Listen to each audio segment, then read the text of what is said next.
की तस्वीर के ऊपर जूतों का हार पहनाइएगा, क्योंकि ये सियासत के लिए देखिएगा किस घटिया लेवल के ऊपर आ गए हैं। आज के औरंगाबाद शहर के अंदर कांग्रेस के और राष्ट्रवादी कांग्रेस के दलाल नेता आज सड़क के ऊपर अगर निकले तो उनको देखकर थूकना चाहिए हमें। इनकी सियासत की वजह से, इनकी घटिया सियासत की वजह से अगर सत्ता से इतना मोह था तो सत्ता को चिपके रहना था। हम तो जूते मारते हैं ऐसे नेताओं को। हम पूछना चाहते हैं शरद पवार से, या मुंह में लड्डू लेकर बैठे हुए थे? हम सोनिया गांधी से, राहुल गांधी से, अशोक चौहान से, यहाँ के मराठवाड़ा के तमाम नेताओं से हम पूछना चाहते हैं, मुंह में लड्डू लेकर बैठे थे। अब आओ औरंगाबाद में आपकी खातिर हम कैसी करेंगे जरा देखिए। ये हम तो चलिए औरंगाबाद और उस्मानाबाद को हम खेल लिया जाए करके उसमें। उद्धव ठाकरे साहब, हम आपकी इज्जत करते थे, लेकिन जब आप ऐसे फैसले करने के ऊपर आ गए हैं, जब जाने लगे थे तो जरा अच्छे से चले जाते तो ज्यादा बेहतर था।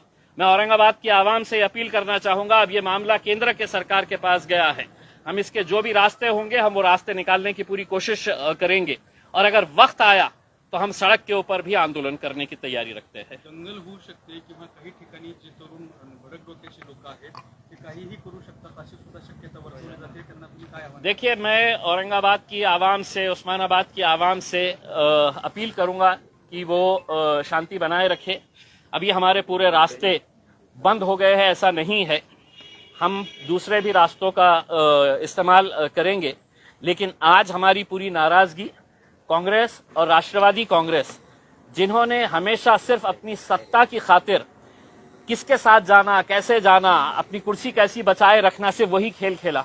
मुझे बताया गया है कि 2 कांग्रेस के मंत्री कैबिनेट मीटिंग से बाहर निकल कर आ गए। अगर तुम में जरा सी भी शर्म बाकी है तो आज इस्तीफा मुंह पे फेंक कर मारिएगा उसमें। आप इस तरह का नाटक करके पब्लिक को बेवकूफ बनाने के धंधे मत करिएगा उसमें। औरंगाबाद हमारा शहर है, औरंगाबाद के तमाम लोग, इस शहर के पीछे का एक इतिहास है, वो इतिहास को तो मिटा नहीं सकते हैं। और हम ये कहना चाहेंगे कि औरंगाबाद की आवाम के लिए आप 50 नाम रख लीजिएगा, लेकिन औरंगाबाद औरंगाबाद ही रहेगा हमारे लिए। ये लोग 1-4 जो गए हैं, ये नाम बदलने से क्या वापिस आ जाएंगे इनके पास? देखिए, मैंने आपको जैसा पहले बताया है कि मरता क्या ना करता, आज उनको ये मालूम है कि अब हम एक मर्तबा कांग्रेस का सहारा ले लिए, राष्ट्रवादी का सहारा ले लिए, 3 पहियों की रिक्शा बनाकर है तो हमने 2.5 साल है तो महाराष्ट्र के अंदर सफर कर लिए है। अब दोबारा कब मौका मिलेगा ये हमको पता नहीं। तो चलिए, जाते जाते मैं उद्धव ठाकरे साहब से एक सवाल करना चाहता हूं कि इसी शहर के अंदर आप कुछ दिन पहले आए थे, आपने अपने भाषण के अंदर यह कहा था कि हम औरंगाबाद का विकास करेंगे। उद्धव साहब, कौन सा जादू की आपने छड़ी चलाए इस शहर के ऊपर कि पूरा विकास हो गया और आपने फिर है तो नामकरण का फैसला ले लिए है करके उसमें? आप ही की जबान के ऊपर आपने कहा था कि नहीं, मैं इस शहर के अंदर पानी पहुंचाऊंगा, हम इस शहर का विकास करेंगे करके उसमें। ऐसा क्या हो गया? इसका जवाब भी दीजिए आप, और आपको जवाब देना पड़ेगा उसमें। अब आप मुंह छुपाकर बैठ नहीं सकते हैं। आपको अगर कोरोना अगर हुआ है तो आप है तो इसके ऊपर आइए, ऑनलाइन आकर जवाब दीजिए औरंगाबाद की और उस्मानाबाद की आवाम को उसमें। आपकी घटिया राजनीति की वजह से आप हमारे शहर के अंदर हंगामा नहीं पैदा कर सकते हैं। ये शहर हमारा है, और इस शहर के लिए अगर आप घटिया राजनीति खेल रहे हैं तो हमको उसका भी जवाब देना आता है और अच्छी तरह से देना आता है। मुद्दा केंद्राच्या कोर्टात गेलेला आहे, तुम्ही आता केंद्राकडे काही ऍक्टिव्हिटी करणार आहात का? बिल्कुल करेंगे। हमने ये बताया है कि हमारे पूरे रास्ते खुले हुए हैं, और अगर वक्त आया तो हम सड़क के ऊपर भी आंदोलन करने की हमारी पूरी तैयारी है। केंद्र याला मंजुरी देईल आणि मंजुरी केंद्र देणार? देखिए, मैंने जैसा पहले बताया था, संभाजी महाराज, छत्रपति संभाजी महाराज, छत्रपति शिवाजी महाराज, फुले शाहू अंबेडकर, ये घटिया नेताओं के लिए महज सिर्फ एक नाम है। अपनी राजनीति चमकाने के लिए, अपनी दुकानदारी चलाने के लिए सिर्फ ये नाम है। वरना मुझे बताइएगा कि क्या वजह है कि इतने सालों तक आपने पेंडिंग करके रखा था, और जब जाते जाते जब अपना मरने के जैसी हालत हो गई है, अपनी सत्ता गिरने वाली है, तो तब जाकर आप ये खेल खेल लेते हैं इसमें। क्या वजह है आपके? आप ये बताइएगा हमारे को कि अचानक जाते जाते आपको क्यों ख्याल आया? यही तो हम कहते हैं कि आपको संभाजी महाराज से कोई आदर है, सम्मान है, प्रेम है, ऐसा नहीं है। आप उनका नाम लेकर अपनी राजनीतिक दुकान चलाना चाह रहे थे। इसीलिए तो आज आपने ये फैसला अपने फायदे के लिए, अपने राजनीतिक स्वार्थ के लिए लिया है। अब केंद्र सरकार के अंदर गया है, अब केंद्र सरकार ये सोचेगी कि ये फैसला तो कैबिनेट में शिवसेना ने लिया है, अब इसका फायदा हमको मिलेगा या नहीं मिलेगा। तो भारतीय जनता पार्टी भी सोचेगी कि भाई हमने अगर इमीडिएट अगर इसका फैसला ले ले तो इसका क्रेडिट शिवसेना को चले जाएगा।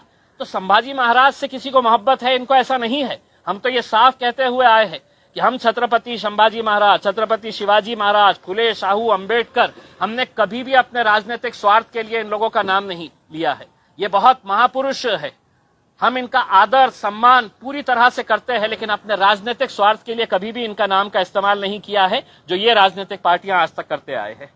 सवाल ये है सर दूसरा कि अभी नाम तो बदल दिया है, लेकिन कांग्रेस और राष्ट्रवादी कांग्रेस के लोगों ने मुस्लिम समाज को, मुस्लिम वोटर्स को धोखा दिया है।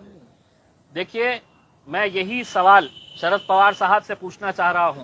राष्ट्रवादी कांग्रेस के जितने भी नेता हैं, और खास तौर से मैं औरंगाबाद के उन दलाल नेताओं को कि आज रात में अगर तुम में हिम्मत है तो शहर के अंदर घूम के बताओ। राष्ट्रवादी कांग्रेस के और कांग्रेस पार्टी के जितने भी नेता हैं, मैं तुमको चुनौती दे रहा हूं कि अगर आज शहर के अंदर तुम्हारे में हिम्मत है तो आओ, निकल के बताओ। पुराने शहर के अंदर तुमको हिम्मत नहीं है, तुम निकल नहीं सकते हैं बाहर उसमें, क्योंकि कहीं ना कहीं तुमने लोगों के साथ खिलवाड़ किया है, लोगों के साथ धोखा किया है तुमने। और यही वो आएंगे अब कुछ महीनों के बाद, जब चुनाव होंगे तो इनको जवाब मिलने वाला है, और पब्लिक कैसा जवाब देगी आप खुद समझिएगा।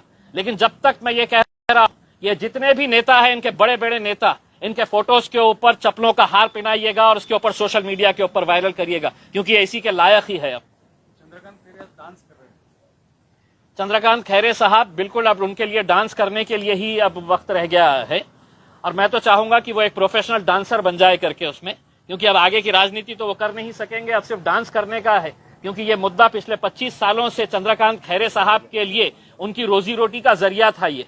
अब ये एक मर्तबा हल हो गया है तो आप क्या करने वाले हैं वो पता नहीं है। तो इसलिए चंद्रकांत खैरे साहब अच्छे ठुमके लगाइएगा। अब आपको आगे इसके बाद है तो सिर्फ ठुमके ही लगा। मिलेट टाइम्स को आपकी जरूरत है, हमारी आप माली मदद करें।